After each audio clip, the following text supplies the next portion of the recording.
On January 9, 2025, a 2019 Toyota Camry rolled into my shop with a noise its owner couldn't describe. He kept calling it a sound that's not really a sound, just a feeling. He was a careful driver, pristine service records, oil changes done early. And yet the engine had developed a faint metallic tap on cold starts, and the transmission was beginning to thump on the 1-to-2 shift. He had 51,000 miles on it. He thought he'd done everything right. And he had, except for 4 small things he pressed every single day without ever realizing what they were doing underneath the hood.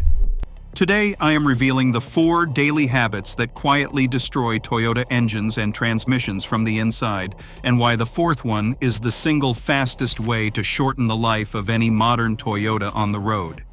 Here's what most Toyota owners don't understand. Toyota engines are some of the most overbuilt, reliable power plants ever mass-produced. The 2AR-FE, the A25A, the 2GR-FKS, the M20A hybrid family, these aren't fragile. They tolerate abuse most other engines would refuse. That's exactly why this problem is so dangerous, because Toyotas hide damage. They don't complain, they don't sputter, they don't throw codes, they just absorb the punishment quietly until one day, usually between 80,000 and 140,000 miles, something inside finally gives up. And when it does, it doesn't come back cheap.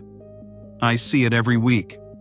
RAV4s with worn cam followers, Camrys with transmission shudder, Highlanders with oil consumption that started somewhere their owners can't remember, Tacomas with carbon-fouled intake valves. None of these vehicles were neglected. Most of them were loved. They were just driven the way every modern car gets driven, and that's the problem. Modern Toyotas are tougher than the way most people use them, but they're not invincible. And the 4 pedals, buttons, and shifter movements I'm about to walk you through are doing real, measurable damage every single day in millions of Toyotas right now, including yours probably.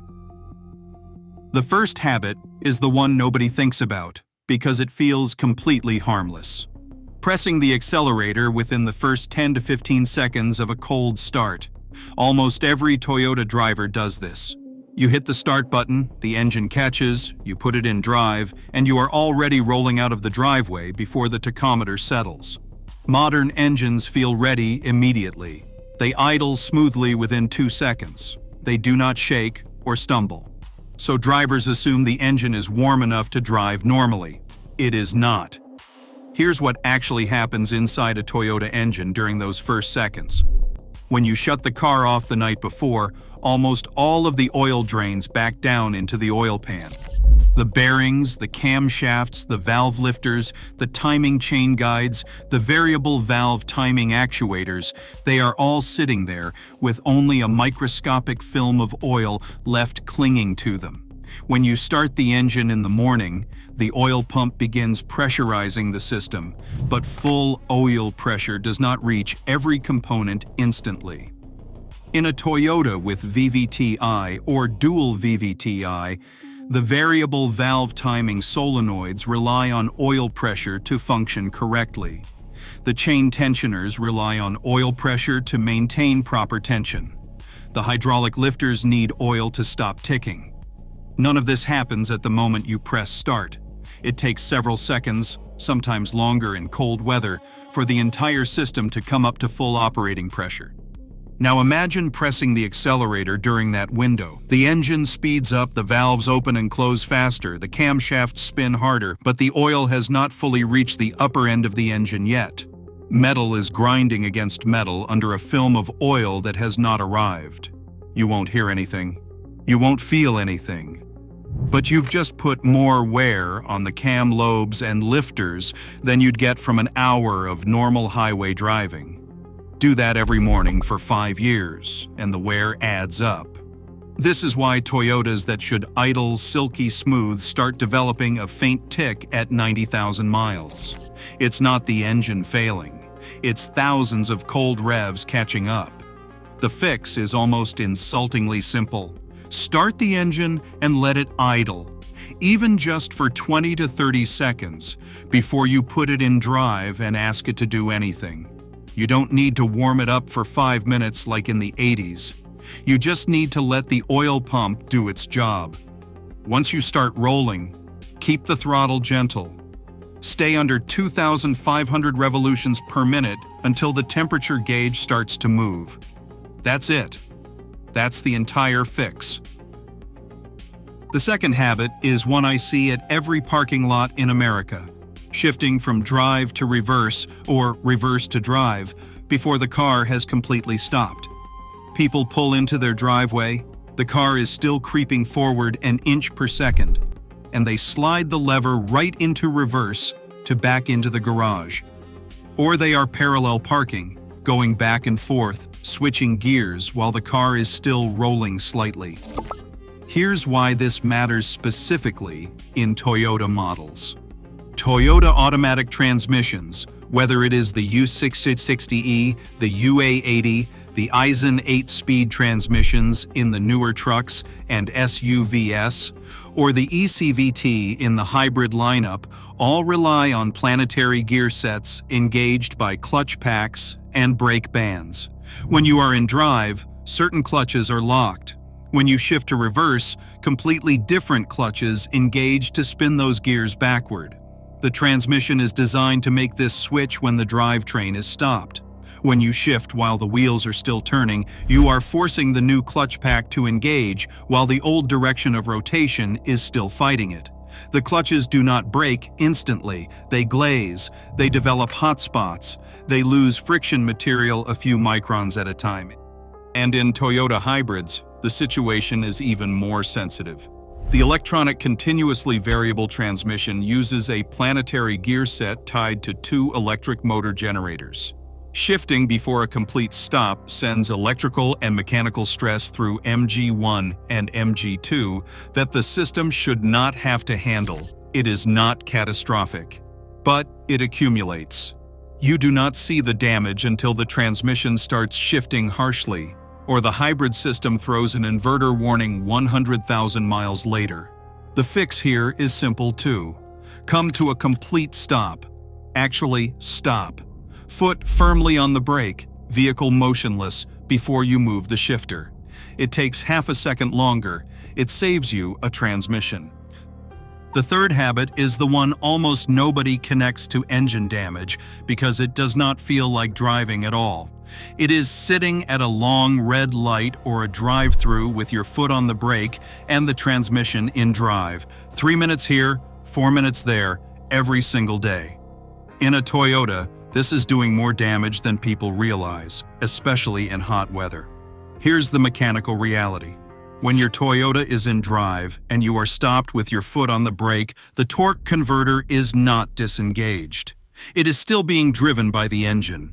The impeller is spinning, the turbine is being held still by the locked-up drivetrain, and the transmission fluid in between is being violently sheared and churned. That shearing generates heat. A lot of heat. Toyota transmissions are happiest when the fluid stays under about 200 degrees Fahrenheit. Sit in drive at a long red light in summer traffic, and the fluid can spike well above that. Transmission fluid degrades exponentially with temperature. Every 20 degrees Fahrenheit above the optimal range cuts its lifespan roughly in half. The same problem hits the engine. At idle, oil flow is at its lowest. Coolant flow is reduced. The radiator fan is doing the work the airflow normally does. The air conditioning compressor is hammering the engine with extra load. It is the worst environment for a stopped engine to be in, and most owners do it daily without thinking. The fix is shifting into neutral at long stops.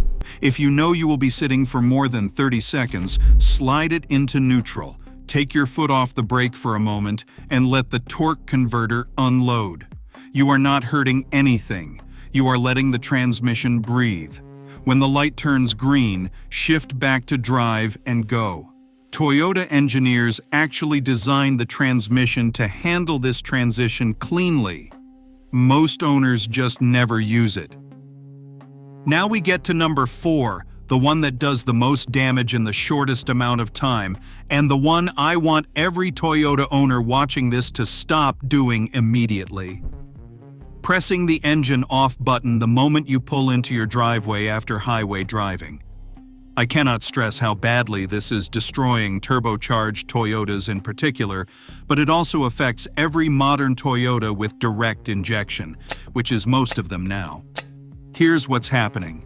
When you drive at highway speed, especially with the air conditioning on or hauling cargo or climbing grades, the engine is working at high load. Oil temperatures inside the engine can reach 230 to 260 degrees Fahrenheit. Inside a turbocharger, if your Toyota has one like the new turbocharged Crown, the Highlander Hybrid Max, the GR Corolla, or the Tacoma's iForce Max, the temperatures around the turbo center bearing can exceed 600 degrees Fahrenheit. The oil cooling the turbo bearing and the oil lubricating the upper engine is moving fast, carrying heat away. The water pump is circulating coolant. Everything is in motion. Then you pull off the highway, drive 2 minutes to your house, pull into the driveway, and press the engine off button. The instant you do that, every pump stops. Oil flow stops. Coolant flow stops. But the heat doesn't. The metal is still hundreds of degrees. The oil that was inside the turbo or coating the piston rings is now sitting motionless against scorching metal. It cooks. It carbonizes. It hardens into a sticky black varnish that adheres to whatever surface it was touching. Do this once, no problem. Do it twice a day for years, and you're slowly building carbon deposits inside your engine and turbo bearing housing that should never be there. In direct injection Toyotas, this is one of the reasons intake valves get coated with carbon. In turbocharged Toyotas, this is how turbo bearings fail at 70,000 miles when they should last 200,000. In every modern Toyota, this is how oil consumption begins. The piston ring lands accumulate carbon, the rings stop sealing properly, oil starts sneaking past, and now you're adding a quart every 2,000 miles wondering what happened. The fix is staggeringly simple, and it takes 60 to 90 seconds. After highway driving, before you shut the engine off, let it idle. 60 seconds for normally aspirated engines after spirited driving. 90 seconds to 2 minutes after sustained highway speeds, especially if your Toyota has a turbo.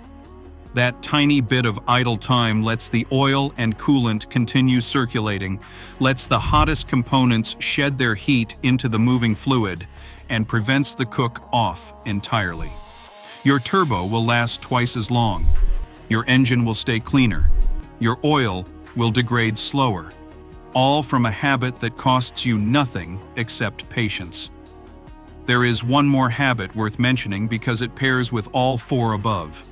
Hammering the accelerator immediately after starting a cold engine to get up to highway speed on the entrance ramp. I see this constantly. A driver leaves home, gets to the on-ramp 90 seconds later, and floors it from 25 to 70 in 8 seconds. The engine has not reached operating temperature. The transmission fluid is still cold and thick. The catalytic converter is barely warm. Every component is being asked to do its hardest job before it is ready. Combine that with the cold start rev habit and the hot shutdown habit, and you have created the perfect storm for premature engine wear in a car that was engineered to last 300,000 miles.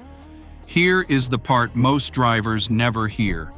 Toyota did not build these engines to fail. The 2ARFE in your Camry, the A25A in your RAV4, the V6 in your Tacoma, these are designed for decades of service. The failures I see in my shop almost never come from engineering flaws. They come from daily habits. Tiny moments compounded across years. Each one feels harmless in isolation. Together, they decide whether your Toyota crosses 250,000 miles or limps to 130,000 with an oil-burning engine and a slipping transmission. The good news is, none of this requires money. You do not need to buy anything. You do not need to install anything. You do not need a special tool or a shop visit. You just need to change 4 small habits. Wait 20 seconds before driving after a cold start. Come to a complete stop before shifting between drive and reverse. Shift to neutral at long red lights, and let the engine idle for at least 60 to 90 seconds after highway driving before you shut it down. That is the entire list. That is the difference between a Toyota that quietly racks up the miles and a Toyota that mysteriously develops expensive problems at 100,000 miles for reasons no shop can quite explain. The driver of the 2019 Camry I mentioned at the start, the one with the tick on cold starts and the thump on the 1 to 2 shift, I did not sell him anything. I told him exactly what I just told you. He changed his habits. He came back 6 months later for an oil change, and both symptoms were gone. Not improved. Gone. Because the engine and transmission were never broken. They were just being asked to do things they were not ready for. Your Toyota is one of the toughest vehicles ever made. Treat it like it deserves to last, and it will outlast almost anything else on the road. If this changed the way you think about your daily driving, hit like so more Toyota owners see it. Subscribe for more honest breakdowns from inside the shop. And drop a comment telling me which of these 4 habits you did not know about, because I read every single one, and the answers tell me what to cover next.